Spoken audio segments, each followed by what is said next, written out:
all about money. If, let's just say, if I'm married to this girl and we live in a shack, I wouldn't be known in the family at all. I'm a disgrace to the family. You know, and we made this video a long time ago, but we did not, I did not post it up because for audio reasons, we comparison each other's culture. I wish I had the chance to do that. But what I can say, Chinese culture is all about image. And we call it 面子. And if you have no 面子, nobody will talk to you. You're a nobody. You're a beyond pleasant. Nobody will talk to you. If that's the case, if that is the case, you should look at the other alternatives, because like, education is good sometimes, but as a person you come to school so you can have knowledge of things, and then later on you make money. What if, you can look for like a job? It doesn't have to be a good job, a job that you can make money. And then those money, you turn them into more money, because you can. If you have money, you can do you can open a business somehow. That's the route that I was thinking of. What if you have the idea, for example? So for example, if me and that girl were married and we had the business and the business go well, we go well. Yeah. But if the business goes shit, we have going to be argument and divorce will be on the list. Yeah. And a lot of people, that's why. Then don't worry about the marriage and focus on yourself, try to make money, open your business, If that's what you want. If that's the main thing that you want people to respect you because of your status, then work on that. See, that's the headache to marry to a Chinese girl. This is what I hate, especially when it comes to Chinese girl or any other culture. But I know the fact. I'm not saying all Chinese girls are like that. I'm just saying that that's their module. That's where they believe in. Yeah, because I have a cousin. He's like same age as me. He have no interest whatsoever in school. But his mom and brother, they always liked him, they go to school. This year, he got a job, he work in a warehouse, He get about like $800, $700 a week,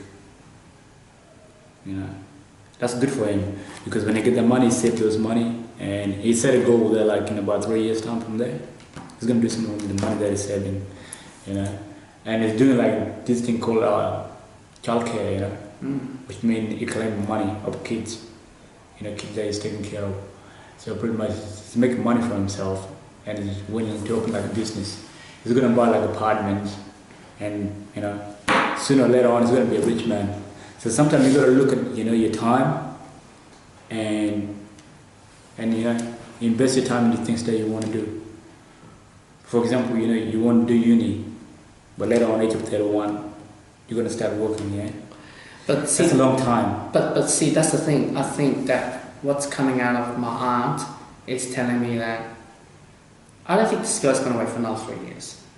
It's either a year I'm going to get married to this girl, or this girl's going to fly off my life. It's not like if this girl go, it's not like you're not going to get another girl if you want to get married. Yeah, I know. Obviously, it is. But I know why you fear, because your aunt to be she's going to be disappointed. She's going to be. She's right now. She can't sleep at night. It's been a week already. She's knowing that, because the other day I said to her I don't want to marry this girl because the reason behind is because I mentioned about I want to go to China and my aunt's been telling me, well, she's doing her final year uni and blah blah blah blah. But with the auntie that I'm living with, it's okay, go to now, she's free. And it makes me a lot of confusion. You're telling me she's free, she's willing to meet me, and next minute the auntie in overseas saying, well, she's doing her final year, she's going to go to Hong Kong, this and that, and there's no time for this bullshit. And I wouldn't make this video if I went today. Today, I went through all the flight centers, I got all my quotes and price and everything. Even though it's a lot of money because it's Chinese New Year, I still willing to go out and make this girl understand about her. However, my auntie in China said to me, because I call her because she knows all the news, she's saying that, you met her once, why you have to meet her again? Isn't it once doesn't determine this girl's your wife? And that pissed me off. That's why I said, if that's the way it is, I may as well don't marry this girl. Yeah. You see, I'm not saying that I'm not willing to give a chance for this girl just to meet her, to understand about her. And what she's been telling me is how about this? this year you go with your auntie to go to China together and meet this girl. But I'm very Western minded. I don't want to. It's like mate, look, if you have a girl tonight, you're gonna date her. Do you want your mum to be right next to her? No. You're not gonna show that girl's her true self. But at the same time, I think that's arranged marriage is like, because your parents is gonna be there constantly, and you don't have the free time to get to know that girl. So pretty much, how I said, the power is pretty much in your hand. You either say no or yes. But I said no after I heard about that. But now I wanted to open up again because I think that, my aunt, maybe she has right, maybe I'm a bit too immature about it.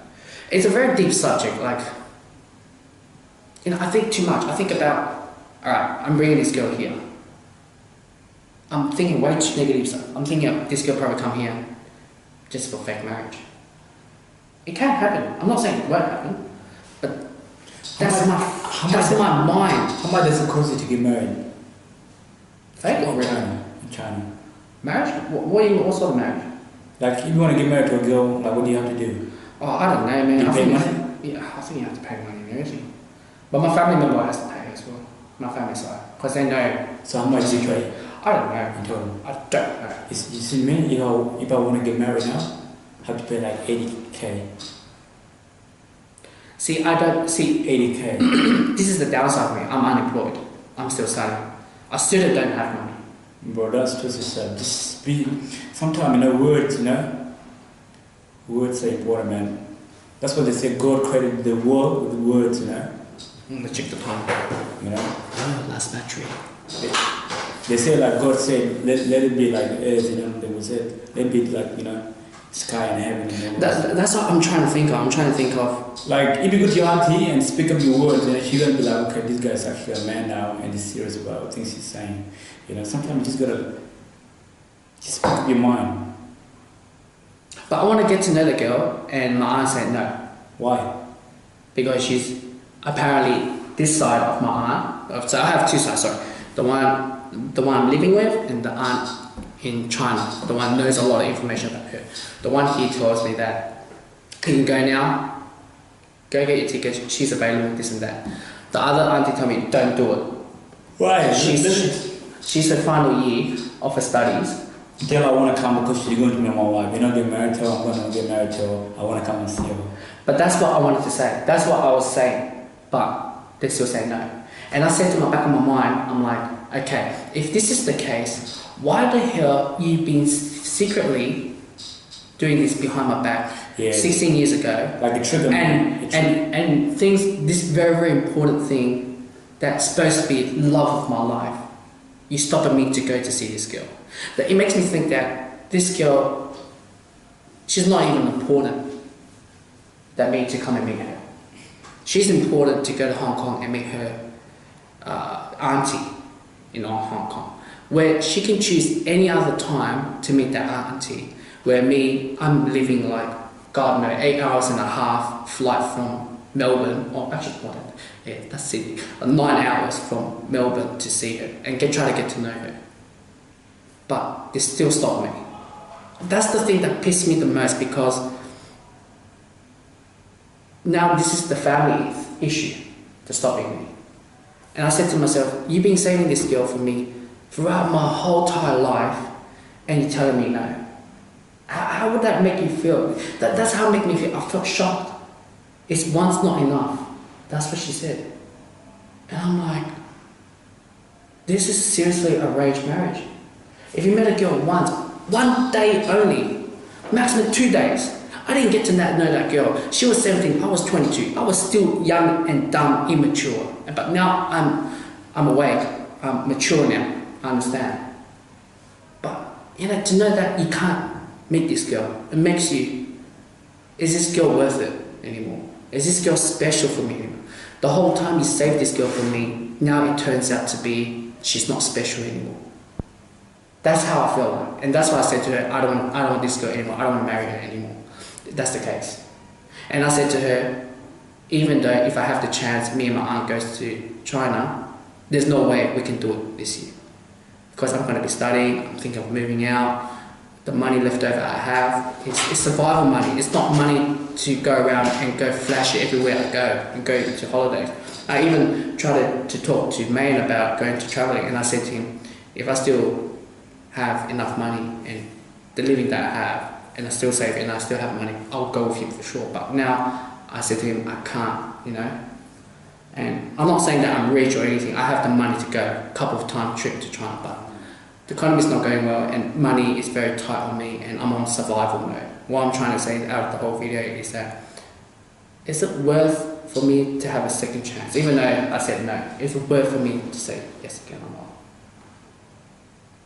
Maybe I was too fast, impulsive thinking, saying let's go meet now, let's get it done. Because this girl there's so many guys chasing her and the family members say no and they want to meet me. I'm at that stage. So what are you going to do now? Because we're running out of time. What do you do? I don't know, man. Like, why am I placed to this at the beginning? Why can't be my cousins? Why me? You know, a strong girl, according to their information, she's a strong girl, independent, smart, intelligent, and she is very more than welcome to look after you. I'm not saying that if I go to China now I'm going to marry this girl. Also, her side, she needs to know if she likes me or not. I'm not saying that. I know all this talk today is depending on both parties like each other or not. But what I'm trying to say is that if you're holding a girl for that long, and someone say, yes, I want to meet you next week, and you say no, it crushes you. Even though I said to you guys, I'm so against marriage, you know, because I've been growing up and see that many stuff in Australia. 1 out of 2 families are divorcing and domestic violence and things go on. So too much bad stuff is going on. And yeah, I'm willing to say, maybe I should give it a try for this girl. And now I'm back to this mood, negative mood now. It's hard for me to change now. You just got to change that negative thoughts, man. Because that will affect you a lot. That was affected a lot of my life, but the problem is both my aunties are very miscommunication. They want minutes, and sometimes you just have to talk to them. Let them communicate. Let them talk to each other. But that's what my second auntie in China, she's my second auntie. The one I'm living right now, third auntie, she wants me to contact her once every week. So, all I can say is that arranged marriage is a lot different.